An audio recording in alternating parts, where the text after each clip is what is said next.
Hey guys, it's Chris from Smithy Fitness. Welcome back. Good to see you. So today's my third workout in a row, my third day in a row. So I'm going to carry lighter today. I've just got my 16 and 20 kilo bells, so really quite light, almost half of what I normally do. I've got a couple of 25-pound dumbbells. I'll do some curls, maybe some shoulder press. Got my trusty soccer ball, of course, and my empty field. So let's go for a walk. I'm gonna carry the 20 kilo bell, which compared to the 32 feels like nothing. So that's the great thing about carrying heavier and forcing yourself, is that when you go down it feels light. Now if I'd stayed at 20 always, it would still feel heavy. The only reason it feels light is because I'm used to, and the wind is picking up, it's because I'm used to the 32. So you gotta push it, and then when you come back down, you'll see your progress. So I do a lot of reading, and when I read, I think, and then I read some more and I think some more. And one thing I know for sure is that we are capable, all of us, me included, are capable of so much more. If we look at the top performers in life and we actually look at the amount of hours and practice they've put in, and maybe scientifically getting the most out of their bodies and their brains, we can realize that we're leaving so much on the table. So I'm going to encourage you, it's August 31st today, I'm going to encourage you as we head into the fall to do between 10 and 50% more effort than you normally do. And I'm not just talking about working out, I'm talking about everything. I want you to up your game a little bit. If we look at the top performers, the Ronaldos of the world, the Djokovic, and the greatest athletes we've ever seen, Michael Jordan, Kobe Bryant.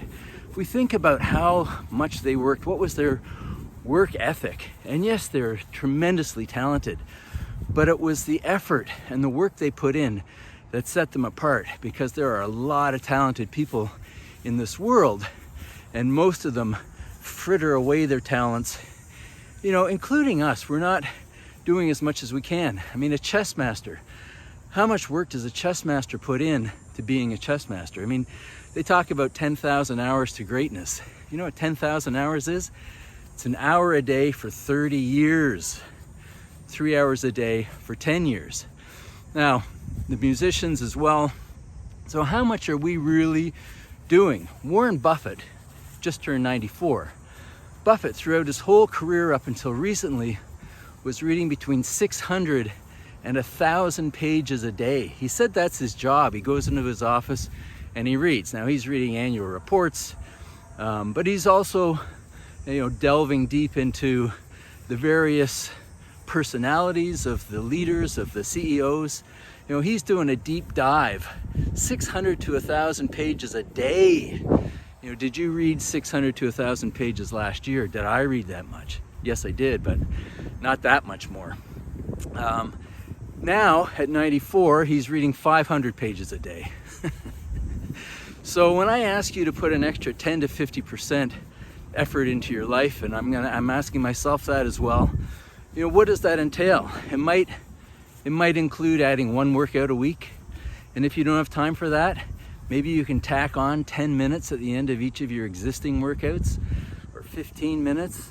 This sort of thing, just these little differences can make little changes can make a huge difference. And what about your sleep? Can you get to bed a little earlier? What about your diet? Can you clean it up a little bit? 10% better than it was, maybe 20%. And if you're really feeling excited, 50%. We think of guys like Jordan and Kobe, they were doing thousands of percent more than us. I mean, Kobe was up 3 a.m. He would work out between 6 and 8 hours a day for years from a high school kid. So what are we capable of? What are we willing to do? Because there's some sacrifice with it. But what are the rewards? The rewards are tremendous. You can pivot, catapult yourself into the top 5% of all humans out there just by being consistent, by putting in 10 to 50% more effort in all the things you do. So I'm going to talk about my past a little bit in the next segment and how I did not come close to maximizing and what lessons can be learned from that. So in my last video I did 64 push-ups, and when I looked at the tape after I did it, and it was pretty good. I was exhausted. It was great to hit that number, but when I had a look at it I realized I'm a little short at the top. So I'm gonna do a much smaller number between 20 and 25 and really work at straightening the arms at the top and going slower. I'm pretty sure I was decent with the depth, but it's at the top, trying to lock it out, keeping my elbows in fairly tight to the side, like so, and going so much slower. It makes 20 very challenging when I'm used to 20 being not much. So give it a try. It's almost like doing a plank. I mean, this is the plank position right here. So it's sort of a super plank. And if you're going slowly, it might take you a minute to do your 20 push-ups, but you're getting a tremendous amount of work in doing so. I'm gonna do 5 more, 3, 4 more. Straight at the top. 2 more.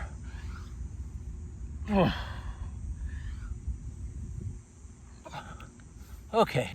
So it can be very informative to look at your past and see maybe what you did right and what you did wrong, and how that can help you be better in the future. And when I look at my athletic past, my top sport growing up was tennis. I was a good tennis player. I had great eye-hand coordination, and I was solidly somewhat talented because I was good, pretty good the first time I played. And I probably got 20 or 25 trophies at home from local tournaments, club championships, that sort of thing. But I never really amounted to much. I mean, I was a good local player, but when it came to national events or even provincial events, Ontario, I never ranked. Well, I would get into those tournaments and I'd get smoked in the first or second round. And part of it was my brain wasn't strong enough. I was psyched out before I walked on the court. But most of it was that I just wasn't good enough. And why wasn't I good enough? Well, I didn't practice enough. Not only did I not practice enough, I didn't have enough instruction.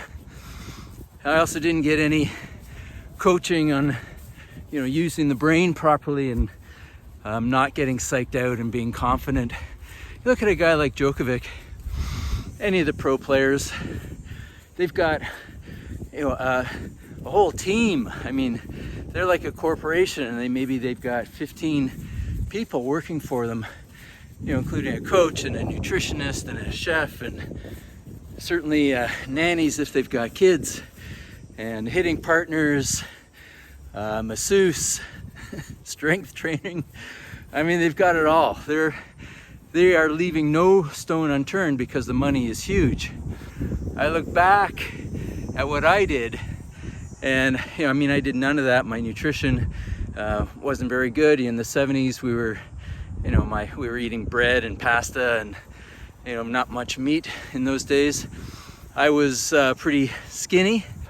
Okay, so let's fast forward to the future. And by the way, I want you to have a look at your past and the thing that you liked to do when you were younger, or maybe you were somewhat oriented to that or gifted to that thing, whatever it is, science or chess or basketball, whatever it might have been. And what you didn't do then. So what thing did you do and that you could have done better, and how can you bring those lessons to the forefront now? So now I look at my life and I go, okay, now I've got the brains, I've got enough money that I can make sure I'm eating the best food possible. and get some coaching when I need it, and have some time to put aside to working out so that I can hit my next goals. So what about you? What can you bring in to hit your goals? Now maybe it's a physique goal. Maybe you want to get 11% body fat and get that bicep vein, or maybe you want an 8-inch drop from your shoulder to your hips, just so you look athletic and strong and attractive. So whatever the goal is, now as adults and with the internet and YouTube in particular, you can learn anything. There's no excuse, let me say, for us not to be the best we can possibly be. So let's put that all together. I hope that makes sense. I'm rambling a little bit, but the key is that we are capable of so much more. We have the tools at our disposal because of the internet. And if you're older, like I am, or even 40 plus, and you've learned some things in your life, you've probably got the discipline now to follow through.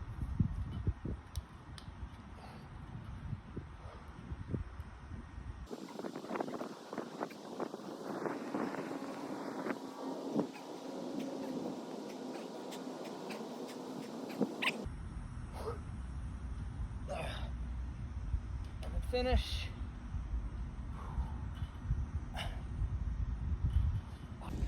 So as you get excited and set some new goals, some things you really want to accomplish this fall and winter, I'm going to make another suggestion.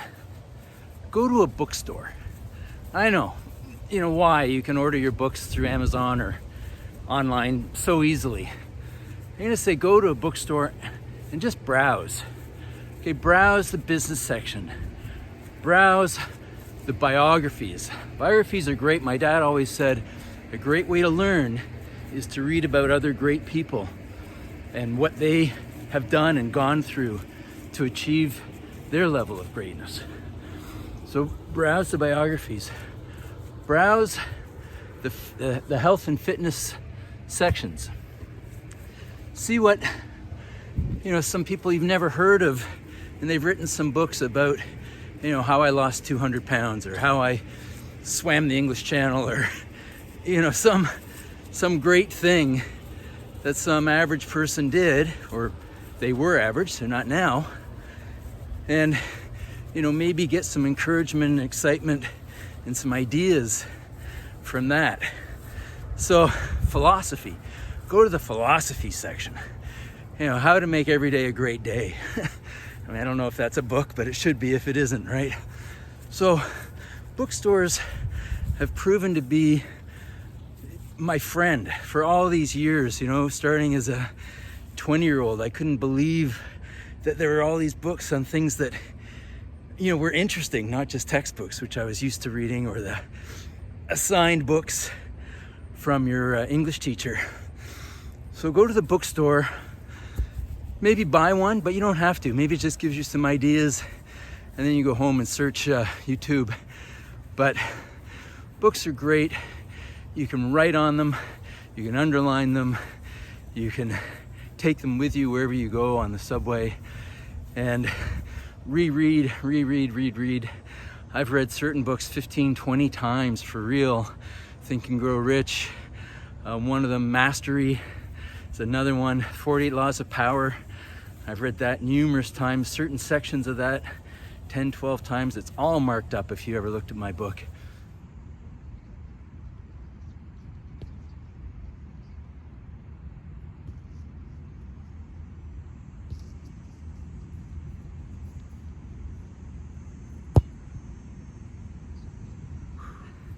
Let's start doing more than we've ever done. Let's be better than we've ever been. I'm 64.